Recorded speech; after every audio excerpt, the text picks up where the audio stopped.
en el abismo. Un mundo en el abismo. Un mundo que está a punto de naufragar. No cabe duda que en estos últimos días hemos visto acontecimientos que han sacudido a las naciones. Acabo de grabar un reportaje especial, los invito a que lo vean en nuestras páginas, redes sociales, titulado Afganistán, donde comparto por cerca de media hora, 35 minutos, lo que está sucediendo en Afganistán, pero más importante que eso, las repercusiones globales que se vienen como consecuencia de lo que acaba de suceder. Y ustedes pues ponen los medios masivos de comunicación, CNN, Fox News, NBC, etcétera, etcétera, y todos los periódicos y los medios de comunicación seculares o del mundo nos presentan una perspectiva geopolítica, económica, histórica, pero no bíblica. Y cuando nosotros nos damos cuenta que estos acontecimientos se están desarrollando, corroborando, confirmando que verdaderamente la Biblia es ahorita la luz del mundo, siempre lo ha sido, pero mientras más oscuro esté el mundo, más oportunidad tenemos nosotros de alumbrar. Cuando un grupo de terroristas o grupo terrorista llamado los talibanes, la palabra talibán significa estudiante, porque son estudiantes del Islam y de la ley Sharia. Cuando comenzamos a recibir correos, están llegando ahorita, ¿verdad?, los aviones tratando de sacar, y las imágenes que vimos, cómo la gente se caía de las alas de los aviones cuando estaban tratando de sacar gente de Kabul, que es la capital de Afganistán. Nos llegaron más de 60, 70 correos, llamadas de teléfono.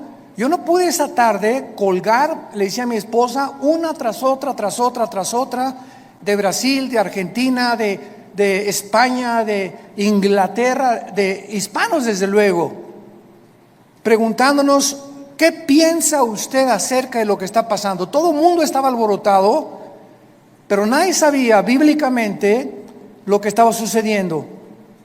Me puse a orar e inmediatamente comencé a tratar de recopilar la información que yo podía reunir para dar una conferencia al otro día, un reportaje especial para que pudiéramos los cristianos principalmente darnos cuenta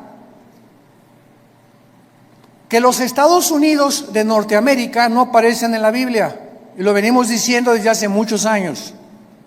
Los Estados Unidos de Norteamérica, que tuvieron la supremacía política, militar y económica desde 1945, y que por más de 70 años jugaron el papel de policía, porque durante muchos años Estados Unidos estuvieron disque vigilando que no hubiera dictaduras o ayudar a las naciones que eran ocupadas por dictadores, luchar contra el terrorismo, como se inició desde el ataque a las Torres Gemelas. El presidente George Bush lanzó un ataque contra 3 naciones que fueron Irán, Irak y Afganistán, porque Afganistán había sido el nido o la cueva de un grupo llamado Al-Qaeda, donde posteriormente capturaron ahí en Islamabad al famoso líder Osama Bin Laden. Y esta guerra contra el terrorismo, ¿verdad?, fue llevada durante los últimos 20 años, y finalmente nos damos cuenta que con la nueva administración actualmente del presidente Joe Biden, los errores tan grandes que han cometido ha hecho que ahora, con la actuación que Estados Unidos tuvo, le llaman ahora un tigre de papel.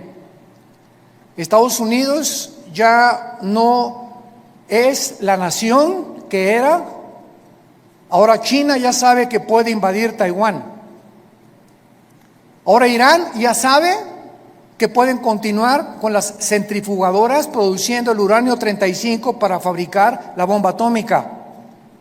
Ahora Irán ya sabe que lo puede hacer. Ahora Corea del Norte ya sabe que no tiene ningún impedimento para someter a Corea del Sur.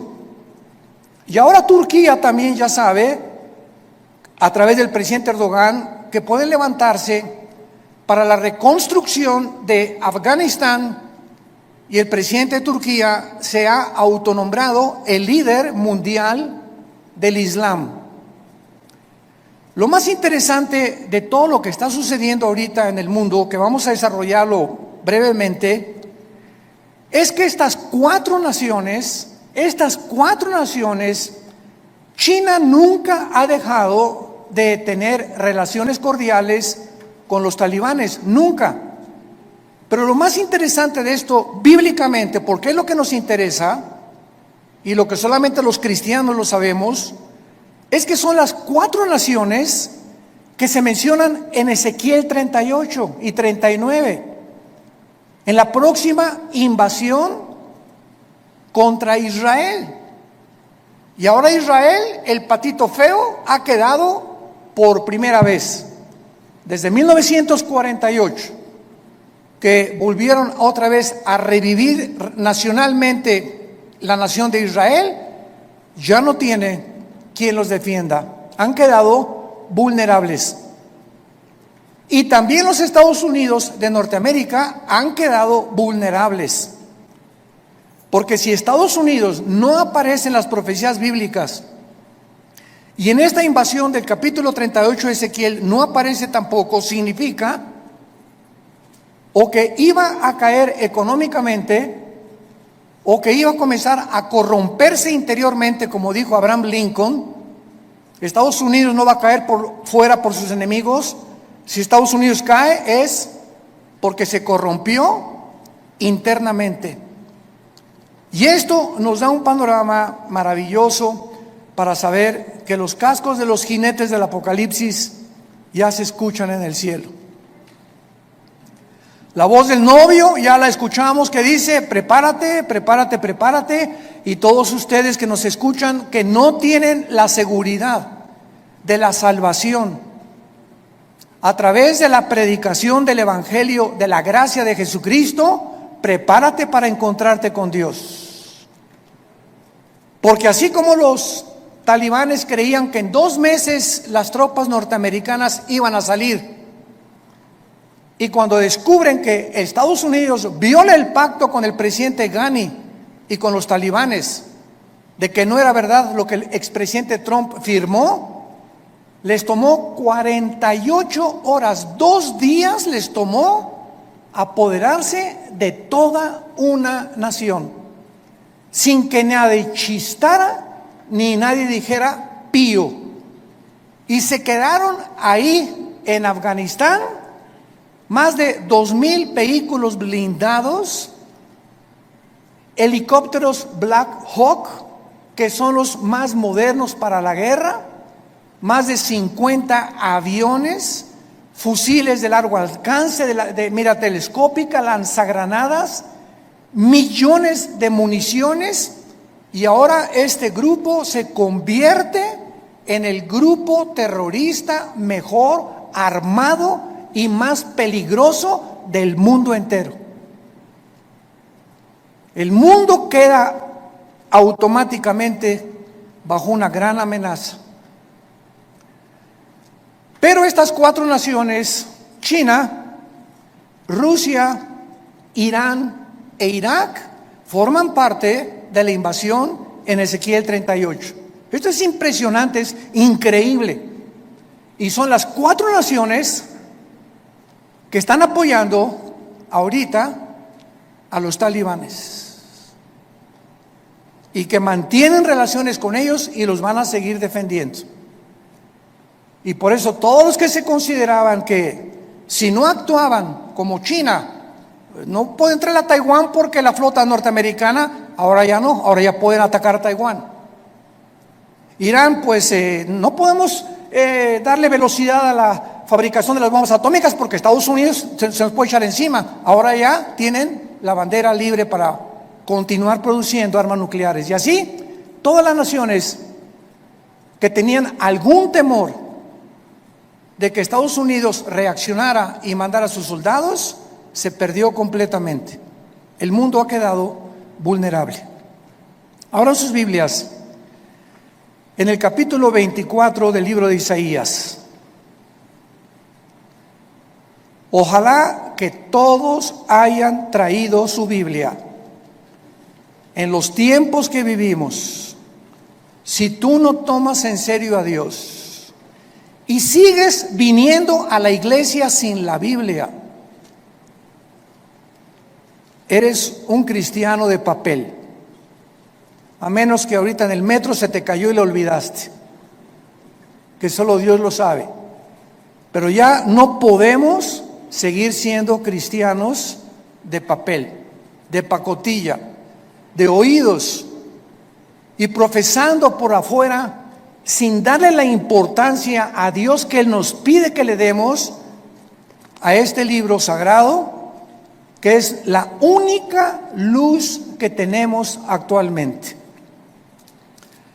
El pasaje que voy a leer en Isaías 24 se escribió hace más de 2500 años.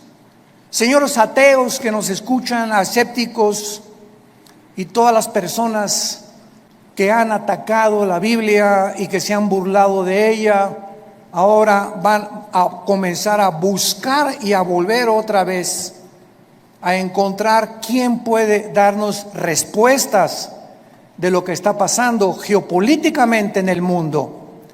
Y en este pasaje, escrito hace más de 2500 años, se describe cómo va a acabar el mundo. Pero aún más que eso, el Espíritu Santo nos delinea claramente las razones por las cuales el mundo ha llegado a la condición en la que se encuentra actualmente.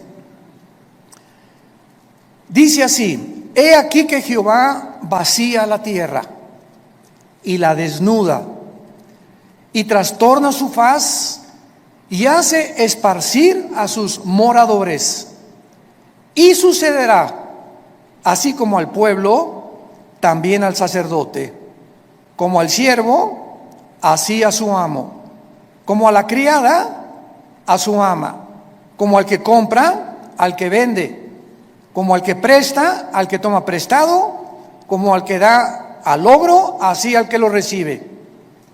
La tierra será enteramente vaciada, completamente saqueada, porque Jehová ha pronunciado esta palabra: se destruyó, cayó la tierra, enfermó. Cayó el mundo, enfermaron los altos pueblos de la tierra, y la tierra se contaminó bajo sus moradores porque, número 1, traspasaron las leyes.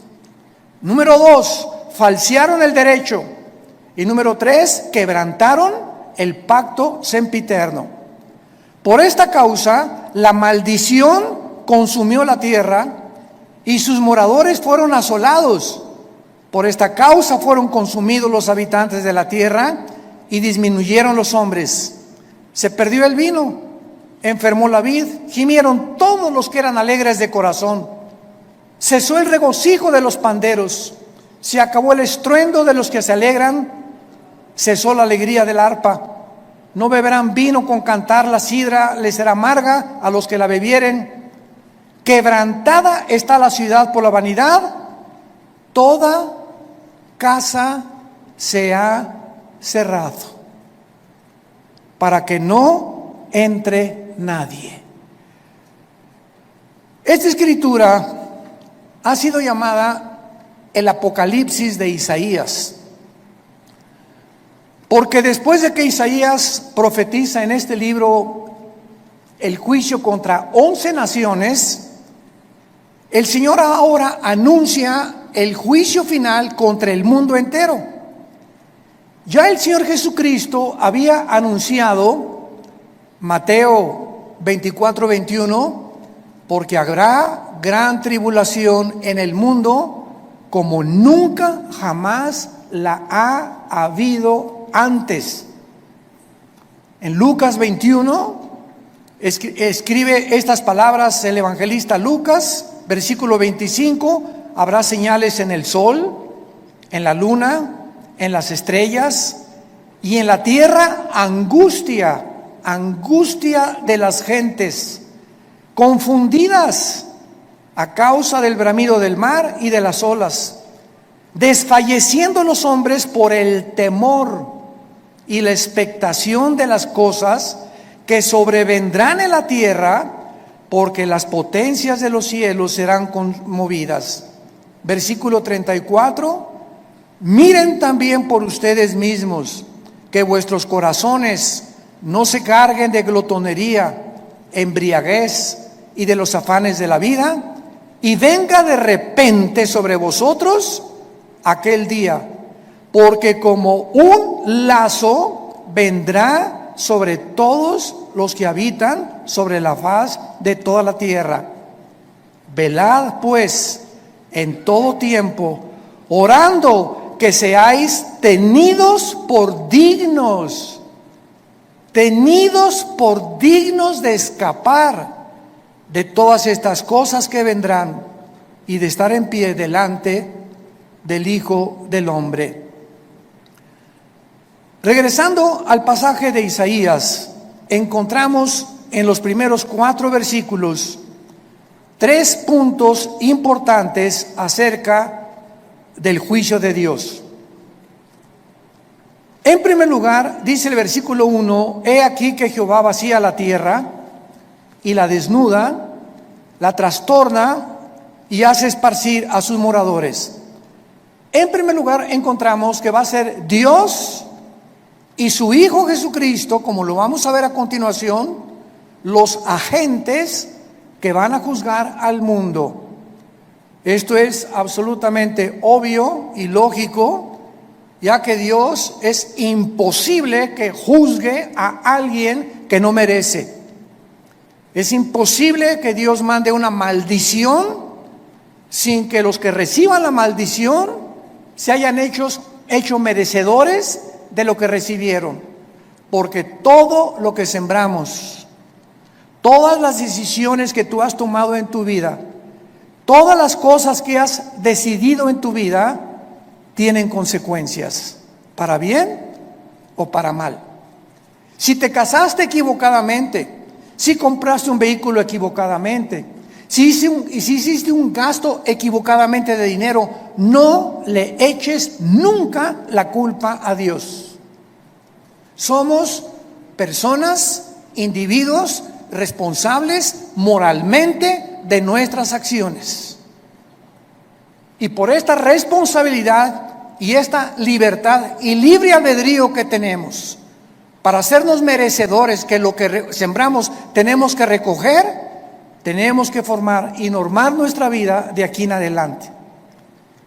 Dice la Biblia en Hechos capítulo 17, versículo 30 al 31, lo mismo. Veamos cómo los apóstoles anuncian quién va a juzgar al mundo. Pero Dios, Hechos 17, versículo 30, pero Dios, habiendo pasado por alto los tiempos de esta ignorancia, ahora manda a todos los hombres en todo lugar que se arrepientan, por cuanto ha establecido un día en el cual juzgará al mundo con justicia por aquel varón, o sea Jesucristo, a quien designó, dando a todos fe por haberle levantado de los muertos. Y el apóstol Pablo, en su segunda carta a Timoteo, capítulo 4, versículo 1, le dice a Timoteo: te encarezco delante de Dios y del Señor Jesucristo, que juzgará a los vivos y a los muertos en su manifestación y en su reino. Entonces, lo primero que el Espíritu Santo resalta es que va a ser Dios el Padre y su Hijo Jesucristo los que se van a encargar de juzgarte. Y en ese día, si ahorita tienes excusas de ser como tú eres, en ese día no las tendrás.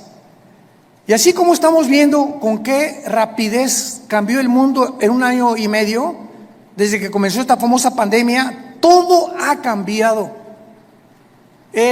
La moral, la conducta, la economía, la política, los medios de salud. En menos de 1 año el mundo ha sido trastornado completamente. En 48 horas un grupo terrorista se enfrenta al ejército más poderoso del mundo y los hace huir. En 48 horas sin disparar una sola bala. Y así está pasando todo en el mundo, nos está agarrando a todos desprevenidos. La semana que entra, ¿qué vamos a escuchar? Mañana, ¿qué vamos a escuchar en las noticias? Y tal vez la próxima noticia para ti es que te quedan 3 días de vida, te queda 1 semana de vida, te queda 1 mes de vida y no lo sabías, ni te lo imaginabas. Dice la Biblia, prepárate para encontrarte con tu Dios. Viene el juicio, viene el día del juicio al mundo. Tenemos que reaccionar y tenemos que arrebatar del fuego a nuestra familia, a nuestros amigos, y ahora más que nunca tener convicciones. Tenemos que ser cristianos de convicciones. Si tú no tienes convicciones de la santidad y de la forma que debes de vivir, el mundo te va a jalar. Porque la presión, como el imán, es más fuerte lo que te jala que lo que te sostiene. Y lo único que nos sostiene es la fe en este libro, es la obediencia a la palabra de Dios. Prepárense para que sean tomados por dignos de escapar todas estas cosas. Regresamos a Isaías, y en el versículo 2 encontramos, en segundo lugar, que será un juicio universal. Sucederá al pueblo como al sacerdote, al siervo como al amo, a la criada como al ama, al que compra, al que vende, o sea, todas las clases sociales, porque Dios no tiene consentidos, ni Dios hace acepción de personas. Dios juzga a indígenas, a ricos, a reyes, a políticos, a educados, a no educados. Dios juzgará a todos los seres humanos salvajes, mayas, tlaxcaltecas, egipcios, babilonios, etcétera, etcétera. Dios juzgará a todos los seres humanos que descendemos desde Adán hasta nuestros días. Dice en Apocalipsis capítulo 20 cómo será este juicio, porque el juicio que estamos hablando no es el juicio a los cristianos. Cuando estamos hablando que Dios juzgará al mundo con justicia, estamos hablando a todos los que le rechazaron. Todo lo que estamos hablando ahorita, y lo vamos a ver a continuación, por qué Dios los va a juzgar, es el juicio que se llama en Apocalipsis capítulo 20, del 11 al 15, el juicio del gran trono blanco. Porque todos nosotros que hemos recibido a Jesucristo, ya hemos sido juzgados en la cruz. Gloria a Dios, aleluya. Ese hombre llamado Jesús de Nazaret, que murió y abrió sus brazos en esa cruz, llevó tu culpa, tu culpa, tu culpa y mi culpa. Y lo que tú y yo merecíamos pagar ahora en el día del juicio con el infierno y el lago de fuego, Él en la cruz lo llevó en su cuerpo de carne. El que no conoció pecado, por nosotros se hizo pecado, para que nosotros, pecadores, inmundos, cochinos, sucios, fuésemos hechos la justicia de Dios en Él. Y Dios muestra su amor para con nosotros en que, siendo pecadores y en la condición en la que yo me encontraba hace 46 años que yo recibí a Cristo, y en la condición en la que tú te encontrabas, así de cochinos y de sucios, sin ninguna esperanza, Dios me dice que me amaba y que me aceptaba si aceptaba yo el sacrificio de su Hijo en la cruz, y que desde ese momento borraba todos mis pecados del pasado, pero como si jamás los hubiera yo cometido. Esto se llama gracia, porque no lo merecíamos. ¿Qué es la gracia? Un favor que no merecemos. Hace algunos años, en la década de los 80s, íbamos cada 15 días a Santa Marta, Catitla, a la penitenciaría de los hombres y también a la cárcel de mujeres. En aquel tiempo estaba de jefe de la policía el general Arturo Durazo. Dios nos dio gracia con él y me recogían en un patio en helicóptero y me llevaban a Santa Marta, Catitla. Ahí aterrizaba yo con un helicóptero de la policía y juntaban a todos los presos para que les predicáramos el evangelio. Imagínense nada más la gracia que Dios nos dio.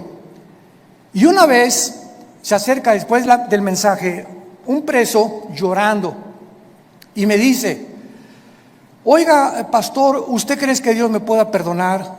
Yo había predicado sobre el hijo pródigo en esa tarde, eran como las 5:30, 6 de la tarde.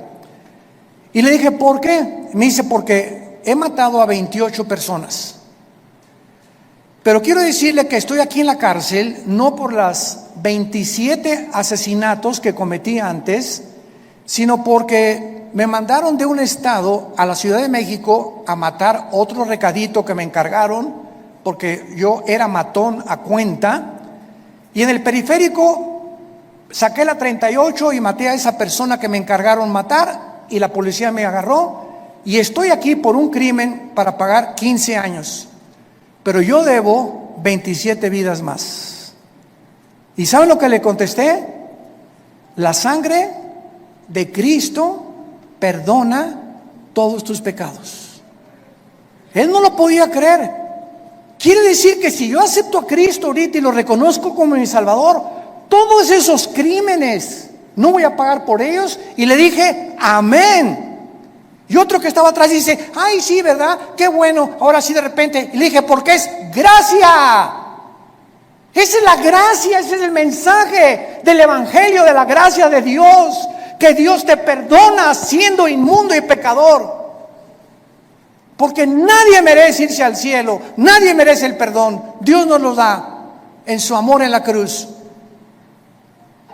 Esta palabra gracia no aparece en ninguna religión.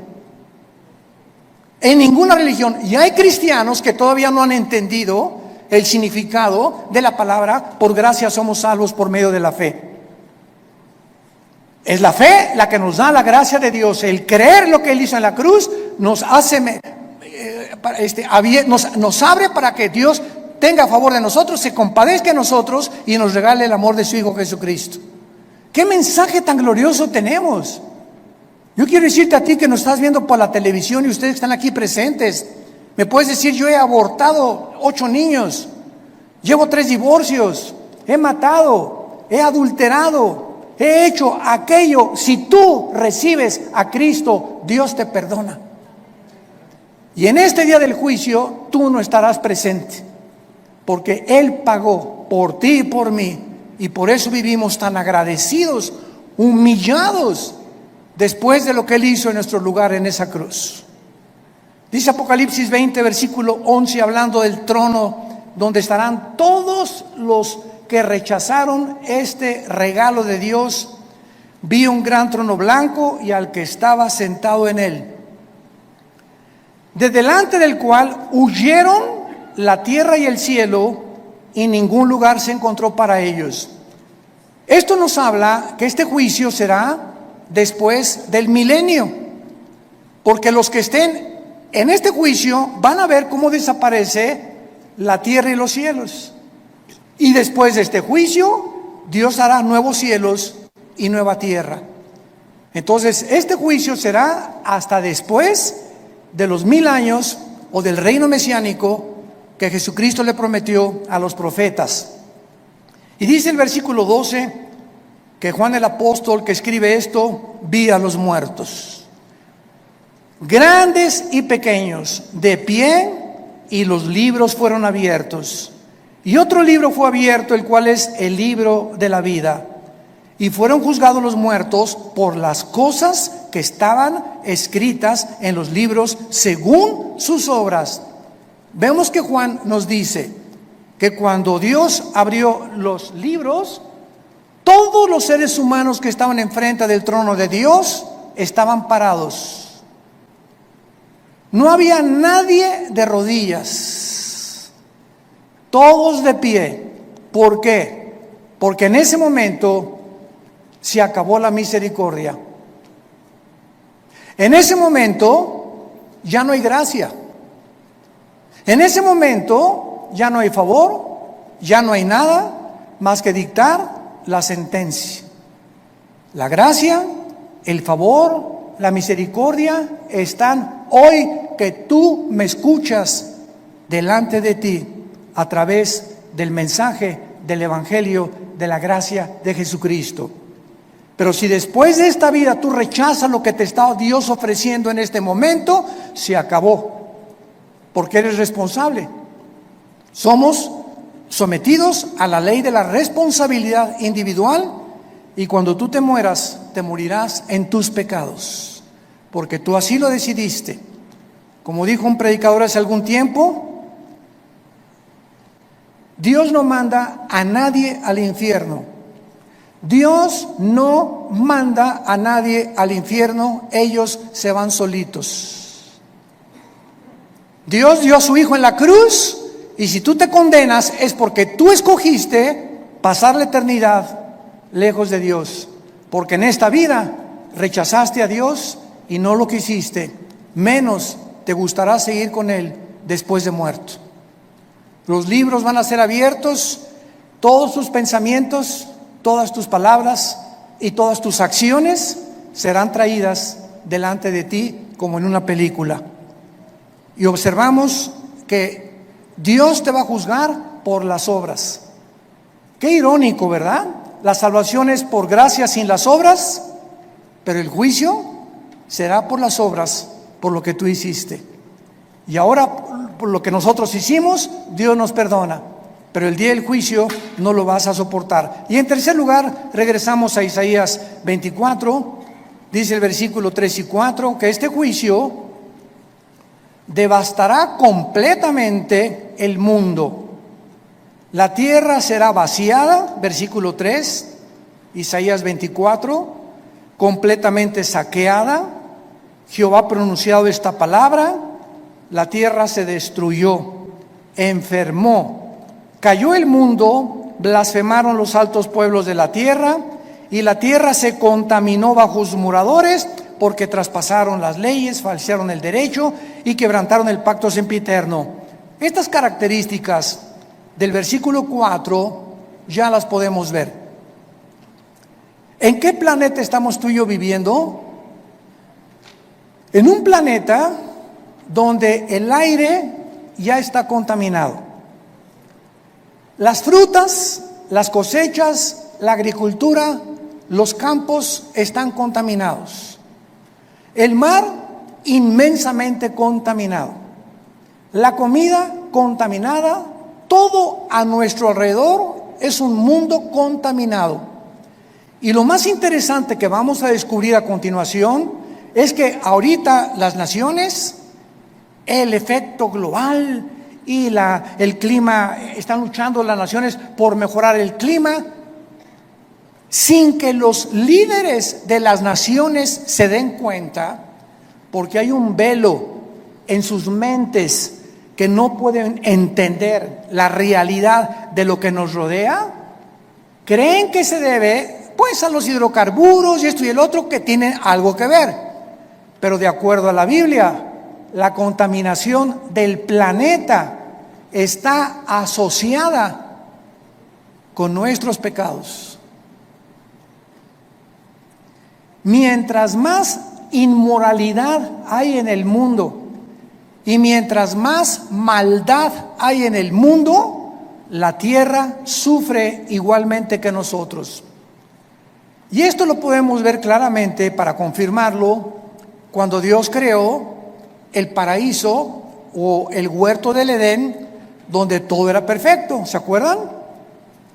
Los leones no mordían, las rosas no tenían espinas, los reptiles no tenían veneno, no había tormentas, no había tsunamis, no había terremotos. Adán y Eva vivían en un mundo perfecto. Y cuando Adán y Eva pecan, qué interesante, toda la ecología del mundo cambia inmediatamente. En el momento que la primer pareja peca, se cambia la genética de los animales y se vuelven feroces. Se cambian las condiciones del mundo y comienza a llover. Se cambia la condición de las plantas y comienzan a sacar espinas. Toda la genética y la ecología del mundo cambia cuando el ser humano pecó. ¿Por qué? Porque desde Génesis 2, Dios le dijo a Adán y Eva: pongo debajo de ustedes para que se enseñoreen, para que sean los administradores de toda la creación. Pero si ustedes se apartan de mis leyes, la creación se volverá su enemigo. Y esto la gente que no tiene al Espíritu Santo no lo entiende. Y lo atribuyen a problemas de gases, hidrocarburos, y no hay absolutamente ninguna solución para cambiar ahora un mundo en crisis, un mundo que se encuentra en el abismo. Ahora veamos a continuación las causas del juicio en el versículo 5 que acabamos de leer. ¿Por qué el mundo ha llegado al punto que llegamos? Y hace 2700 años el profeta Isaías lo advirtió. Número 1, la tierra se contaminó bajo sus moradores porque, en primer lugar, falsearon las leyes o falsearon el derecho. Esta palabra es Torah en el hebreo, si te interesa ponerlo, cuando dice falsearon las leyes, falsearon los mandamientos de Dios. Y esto es importante porque la Biblia nos muestra claramente que la contaminación, repito, afecta al ser humano, y la iniquidad y la maldad y la inmoralidad de los habitantes del mundo es tan grande el pecado, que la naturaleza se vuelve contra nosotros. Veamos otros ejemplos de esto en el libro de Job, capítulo 36. Job, capítulo 36, versículo 33. El trueno declara su indignación. ¿Han oído ustedes los truenos y los rayos? ¿No te sacuden? Mi esposa, cuando truena, a ella me encanta que truene, porque sé que no me va a pasar nada. Y mi esposa sale corriendo y ay, está lloviendo. Y digo, pues aquí, mira, más cerquita aquí conmigo, y aquí la papacho. Pero cuando truena, nos ponemos así, ¿verdad? Porque se oye una cosa esplendorosa en el cielo, como una voz gigantesca. ¡Pum! Y dice la Biblia que es una manifestación de la indignación de Dios, los truenos. Como diciéndonos, ahí les va un botón de muestra de mi poder. Y la tempestad proclama su ira contra la iniquidad. ¿Se dan cuenta?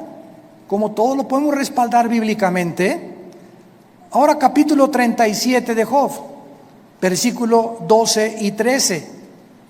Asimismo, por sus designios se revuelven las nubes en derredor, para hacer sobre la faz del mundo, en la tierra, lo que Él les mande.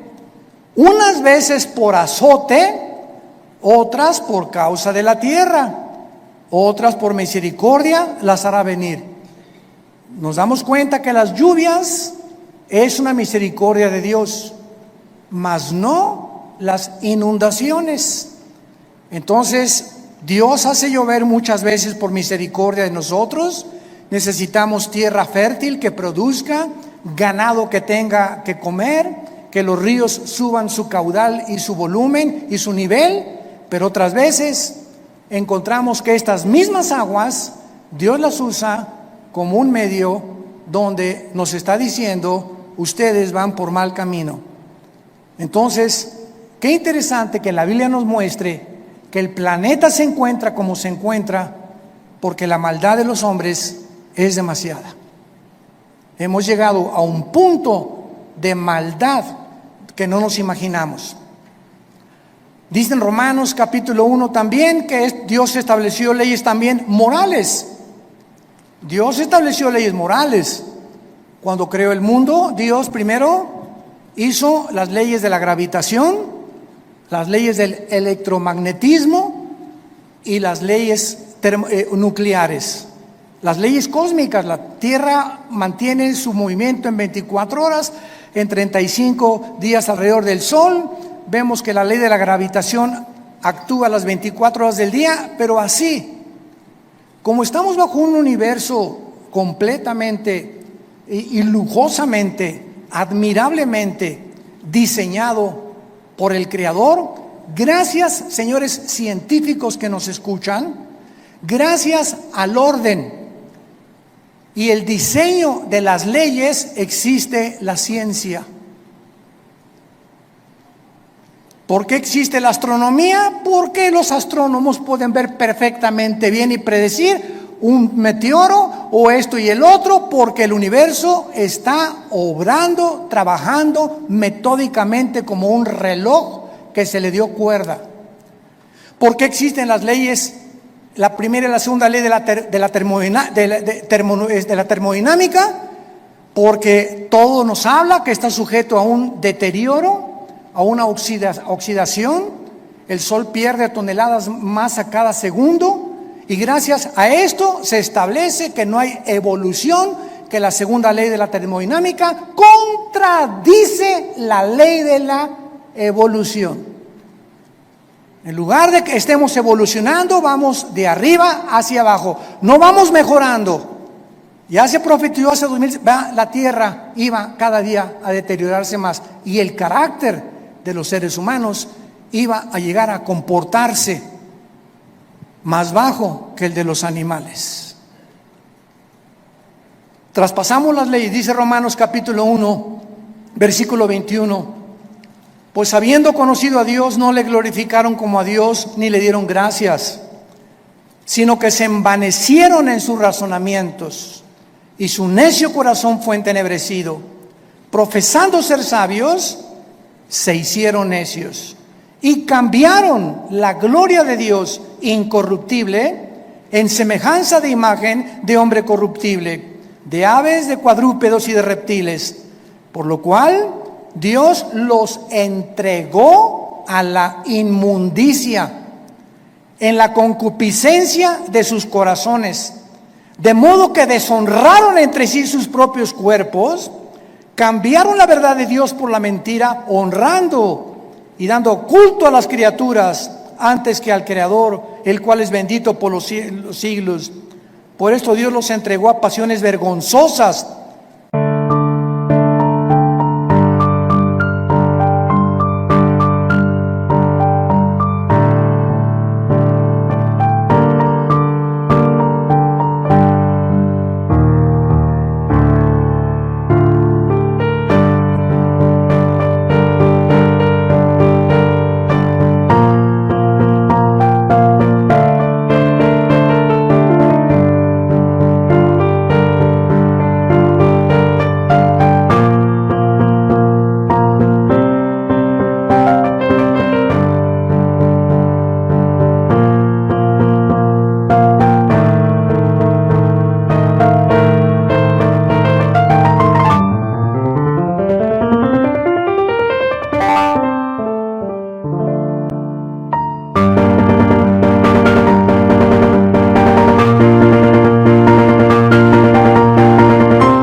Mujeres cambiaron el uso natural por el que es contra naturaleza, y los hombres igualmente, dejando el uso natural de la mujer, se encendieron en su lascivia unos con otros, cometiendo hechos vergonzosos hombres con hombres y recibiendo en sí mismos la retribución debida a su extravío. Acabo de leer un artículo de uno de los más grandes y prestigiados psiquiatras del siglo XXI, aseverando la siguiente declaración: el 70% de las personas transgénero se quitan la vida.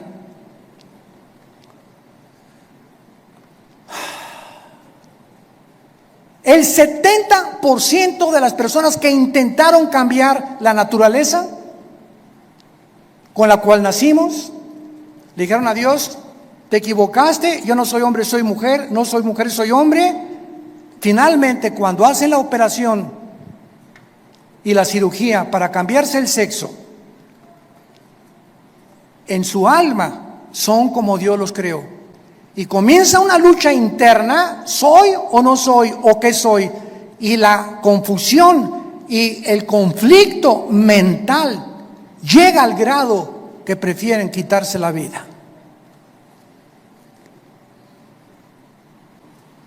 Esto fue escrito hace 2000 años por el apóstol Pablo,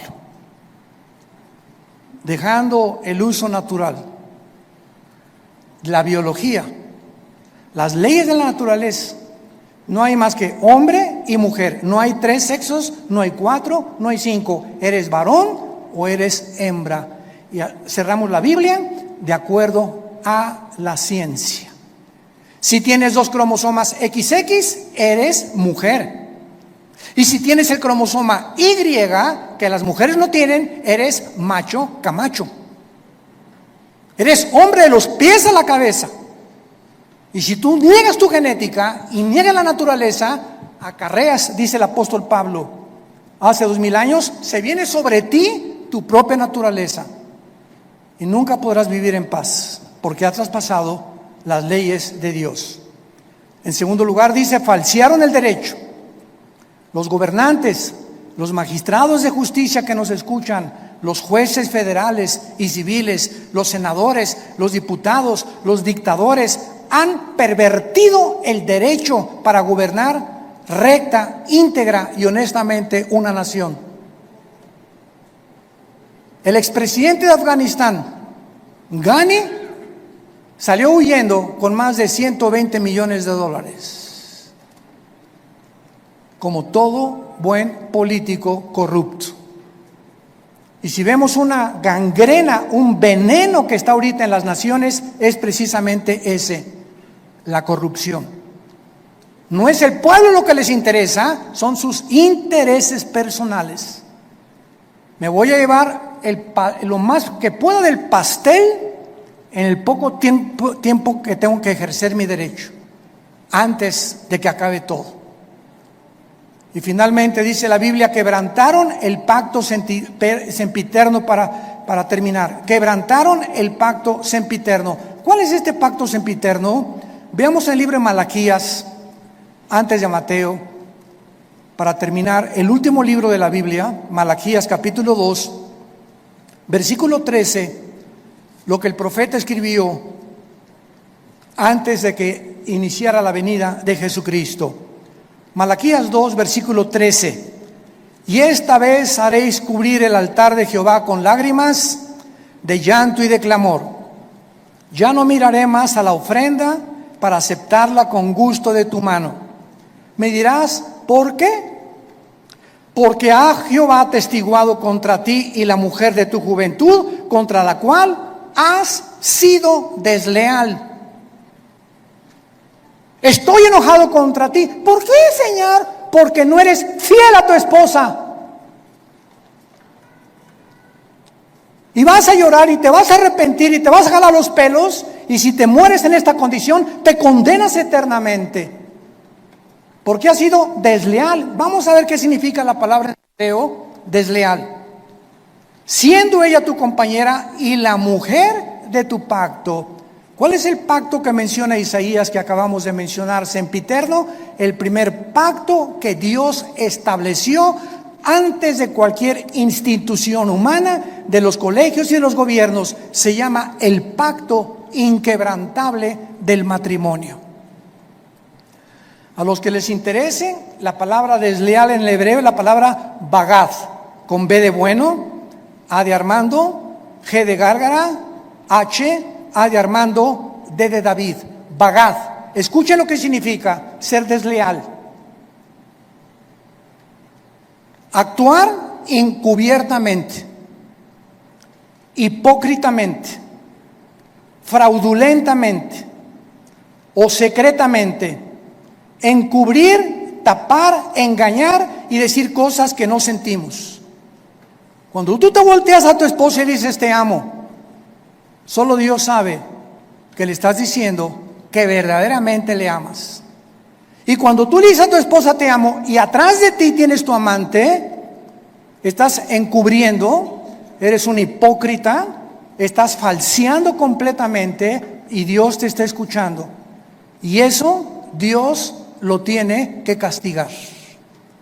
Dios tiene que juzgar la deslealtad, la hipocresía que podamos tener en el matrimonio. Por eso tenemos estos seminarios cada año con 300, 250 parejas, para que en esos 3 días regresemos a la Biblia, nos arrepintamos, hay una renovación de votos el último día junto a la playa, una cena de gala, y ahí podemos descubrir que Dios mío, es que yo sentí que ya no la amaba, pero viene el Espíritu Santo y nos da algo sobrenatural que ya habíamos perdido, porque le estamos diciendo a Dios, yo quiero mantener y llegar hasta el fin con mi gordita y con mi gordito, porque de otra manera me estoy engañando. No puedo irme con un amante ni creer que hay una mujer que me satisfaga, que la mujer y la madre que tú me diste para mis hijos. El mundo está enfermo, tenemos que reaccionar, y en esta tarde les pido a todos ustedes que se arrepientan de sus pecados. Si hay alguna área en la que el Espíritu Santo te ha hablado, arrepiéntete hoy. Porque por esta puerta no entraste en esta mañana por coincidencia. Dios te ama. Dios te ama. Dios te ama. Y Él no quiere que salgas por esta puerta como entraste esta mañana. Tú no sabes si ahorita te atropella un coche. No sabes si te da un ataque al corazón. No sabes si te da una embolia cerebral mañana. O si pasado mañana el doctor te dice, las placas no mienten, don Pancho, usted tiene cáncer y tiene 3 meses para vivir. Dios quiere que tú vengas a la cruz a perdonar tus pecados y a que arregles tus cuentas de una vez por todas con su Hijo Jesucristo. Oremos. Te damos gracias, Señor, por tu palabra, porque de tal manera nos amas que nos has dado a tu Hijo Jesucristo, para que cualquiera, sin acepción de personas, que crea en Él, no se pierda, mas tenga la vida eterna. Mas Dios muestra su amor para con nosotros en que, siendo aún pecadores, Cristo murió por nosotros. Mas Él herido fue por nuestras rebeliones, molido por nuestros pecados. El castigo de nuestra paz fue sobre Él, y por sus llagas hemos sido nosotros curados. Él, que no conoció pecado, por nosotros se hizo pecado, para que nosotros fuésemos hechos la justicia de Dios en Él. ¿Qué tengo que hacer? Me preguntarás en esta mañana, para arreglar mis cuentas para siempre con Dios. La Biblia dice, arrepiéntete. ¿Qué significa arrepentirse? Reconocer que has pecado contra Dios y que no puedes seguir viviendo igual. En segundo lugar, que no tienes el poder para cambiar, porque solo Dios te lo puede dar mediante la fe en su Hijo. En segundo lugar, creer que Cristo en la cruz pagó con su sangre por tus pecados. Y en tercer lugar, que a los 3 días resucitó de los muertos para traer una esperanza eterna, inmarcesible, que nos está aguardando en el cielo, el día que nosotros resucitemos. Dile pues: Señor, te pido perdón por mi vida, lávame con tu sangre preciosa. Te recibo, Jesucristo, en mi corazón como mi Señor y mi Salvador, y te doy las gracias por tu.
Anh ơi mơ mộng mình thứ xa xôi, không màng về tình ái muôn nơi, sống cho được trong kiếp đây thôi, đâu quan tâm gì chuyện đời.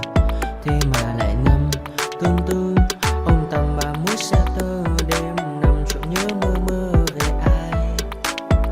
Thì ra anh yêu rồi, từ ánh mắt nụ cười, từ đôi môi gọi mưa sao xuyến lòng anh.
Anh ai mơ mộng mình thứ xa xôi, không màng về tình ái muôn nơi. Sống trọn là trọn kiếp đây thôi, đâu quan tâm gì chuyện đời.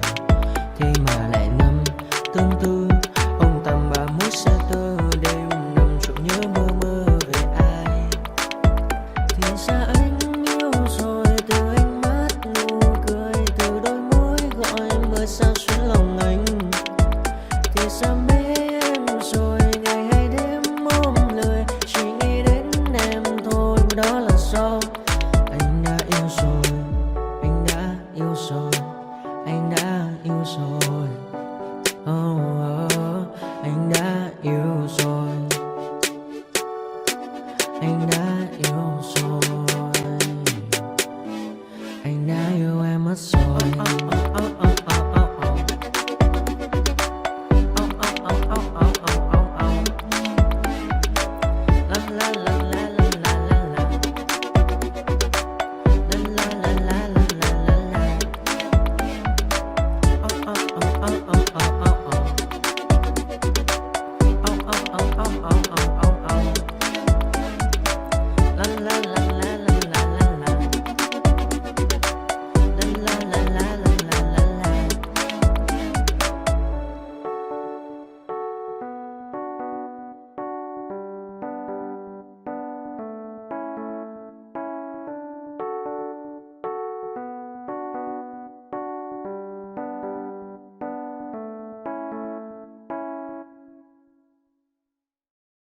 Thank you.